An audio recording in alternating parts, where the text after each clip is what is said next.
Kolkata TV ডিজিটালে আপনাদের সকলকে জানাই স্বাগত। আমি রয়েছি স্বর্ণালী আপনাদের সঙ্গে। সম্প্রতি যাদবপুরে বুলডোজার অভিযান দেখতে পেয়েছি আমরা, এবং সেই বুলডোজার অভিযানের ক্ষেত্রে সেই উচ্ছেদকে কেন্দ্র করে মূলত একটা উত্তেজনার পরিস্থিতি কিন্তু সৃষ্টি হয়েছিল। এমনই পরিস্থিতি সৃষ্টি হয়েছিল যেখানে বাম কংগ্রেসের যে প্রতিবাদ আন্দোলন আমরা দেখেছিলাম মূলত এই উচ্ছেদ অভিযানের বিরোধিতা করে, সেই উচ্ছেদ অভিযানের মধ্যে পুলিশের সঙ্গে রীতিমতো বচসায় জড়িয়ে পড়েছিলেন বাম কংগ্রেস নেতা কর্মীরা। সৃজন ভট্টাচার্যকে আমরা দেখেছি, তাকে কিন্তু এই ঘটনার ক্ষেত্রে গ্রেপ্তারও করা হয়, যদিও পরবর্তীতে তিনি জামিনও পেয়ে গিয়েছেন। তবে এই যে প্রতিবাদ আন্দোলনের মধ্যে আমরা দেখেছিলাম যে বাম ও কংগ্রেসেরা তারা কিন্তু একেবারে সামনের সারিতে রয়েছেন বা সামনের সারিতে থেকেছেন। যাদবপুরের সেই আন্দোলনের ক্ষেত্রে তো অবশ্যই, পাশাপাশি বিভিন্ন জায়গায় যখন এই বুলডোজার অভিযান চালানো হচ্ছে প্রশাসনের তরফ থেকে, তার সামনে কিন্তু দাঁড়াচ্ছে এই বাম কংগ্রেস নেতৃত্বরা। বিশেষ করে যদি বলি যে তৃণমূল কংগ্রেস নেতৃত্ব কোথায় তারা গেল, এই প্রশ্ন কিন্তু উঠে আসছে। কেন তাদের বিষয়ে প্রশ্ন করা হচ্ছে?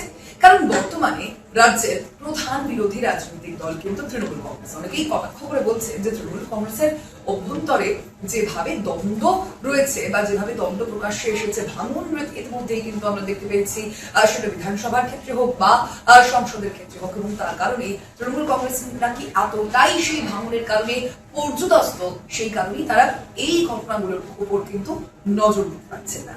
কিন্তু আমরা তো দেখেছি ইতিমধ্যেই বিধানসভার ক্ষেত্রে বিরোধী দলনেতা হিসেবে কিন্তু মর্যাদা পেয়ে গিয়েছেন ব্রত বন্দ্যোপাধ্যায়।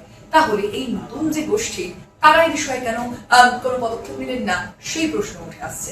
পাশাপাশি আরো একটা গুরুত্বপূর্ণ উঠে আসছে কি সেই প্রশ্ন, যাদবপুরের তৃণমূল সাংসদ অর্থাৎ সায়নী ঘোষ, তিনি সেদিন কোথায় ছিলেন? তার তরফ থেকে পরবর্তীতে একটি পোস্ট করা হয়েছিল। সেই পোস্টের মধ্যে ঠিক কি উল্লেখ করা হয়েছে সেটা আপনাদের প্রথমে বলবো, এবং তারপরে অবশ্যই জানাবো যে সায়নী ঘোষও কিন্তু ক্ষোভের মুখে পড়ছেন।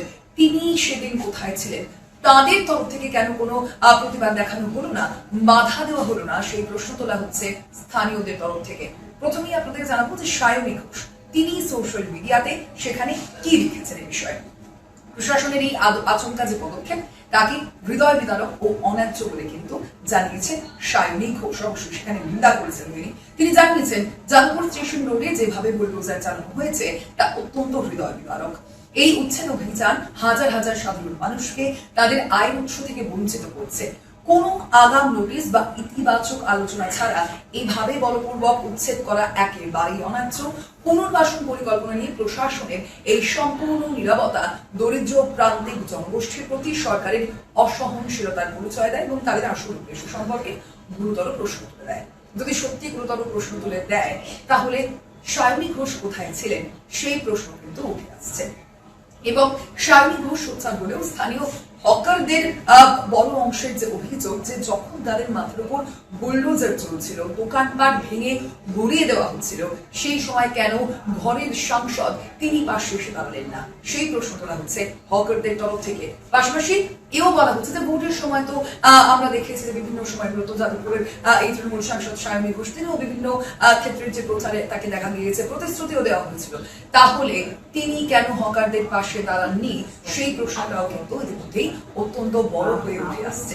পাশাপাশি অবশ্যই তারা বলছেন, অর্থাৎ যে হকাররা, তারা বলছে যে দরিদ্র প্রান্তিক মানুষের পাশে থাকার কথা বলছেন যদিও সায়নী ঘোষ, আদতেই তার কতটা ক্ষেত্রে সদিচ্ছা রয়েছে সেই প্রশ্ন কিন্তু তুলে দিয়েছেন ক্ষুব্ধ হকাররা।